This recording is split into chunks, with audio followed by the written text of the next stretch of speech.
Essa semana tivemos uma reunião bastante quente entre o Antony Blinken, secretário de Estado americano, e o Yang Jiechi, que é o representante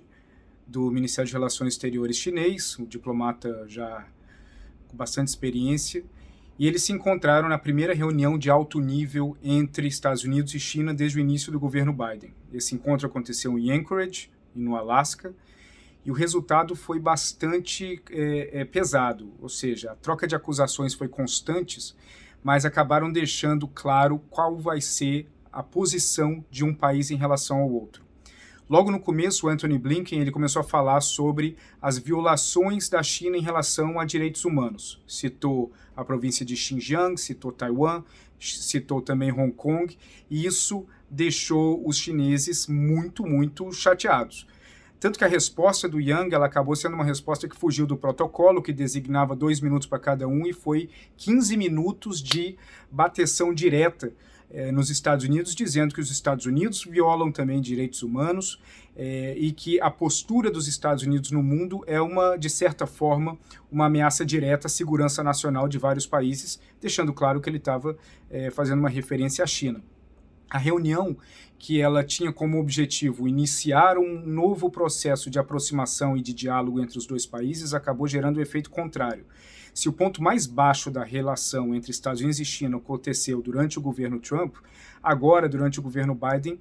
qualquer expectativa de que o oposto iria acontecer, de que essas relações iriam melhorar, não estão acontecendo. O que nós vimos no Alasca foi exatamente o oposto dessa expectativa dos dois países. Ao longo do embate entre o Yang e o Antony Blinken, também outros temas acabaram surgindo, mas fora do intuito inicial dos dois países. O que foi o ponto claro que ficou? Primeiro, os Estados Unidos, na ofensiva deles em relação à China, eles vão contar com uma força multilateral,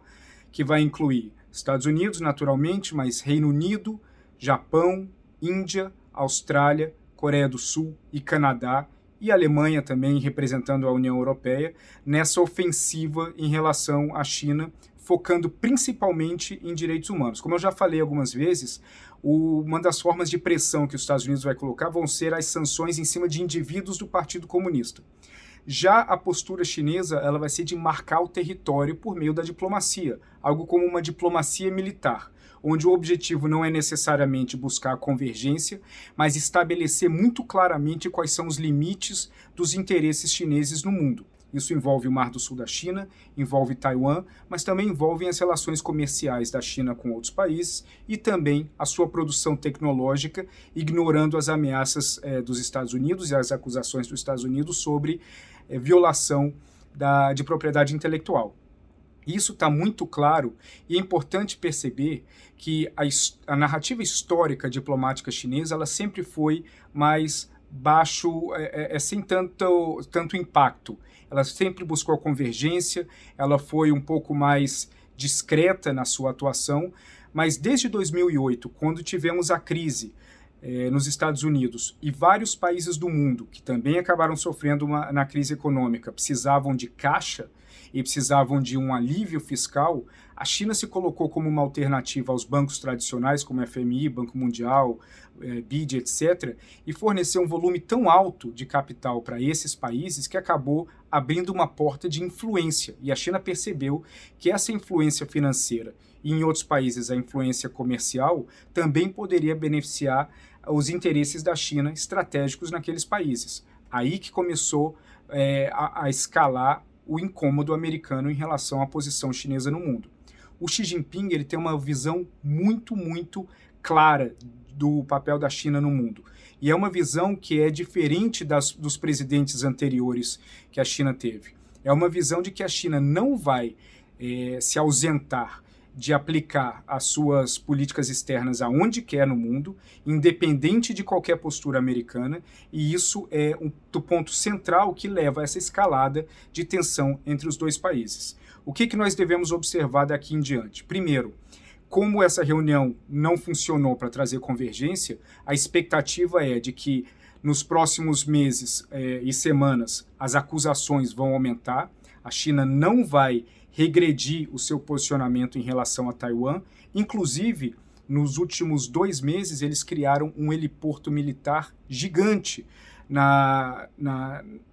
praia, bem em frente a Taiwan, e o que indica uma preparação a médio prazo e a longo prazo de algo que pode vir a acontecer. Eles não vão se furtar de fazer isso, não vão se furtar de ter uma atitude cada vez mais presencial no Mar do Sul da China, já que sua narrativa é de que o Mar do Sul da China é uma extensão territorial própria, e, em contrapartida, os Estados Unidos também não vão ficar para trás nisso, vão fortalecer a aliança naval militar com a Austrália, Japão e Índia no Oceano Índico, no Oceano Pacífico, para garantir a liberdade de navegação no Mar do Sul da China. Ao mesmo tempo, os Estados Unidos vão fazer pressão em organismos multilaterais contra a China na questão de propriedade intelectual, a fim de frear o avanço tecnológico chinês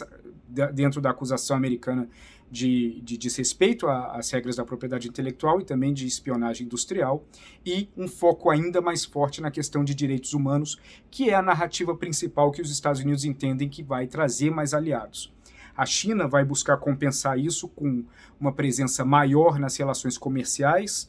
nas relações financeiras com vários países, Arábia Saudita, Irã, América Latina, leste da África, e também por meio da diplomacia da vacina. Então, ao longo dos próximos meses, não existem ainda indícios de que essa tensão vai acalmar, mas existem inúmeros indícios de que essas tensões entre os dois países vão aumentar nos próximos meses. Um abraço a todos.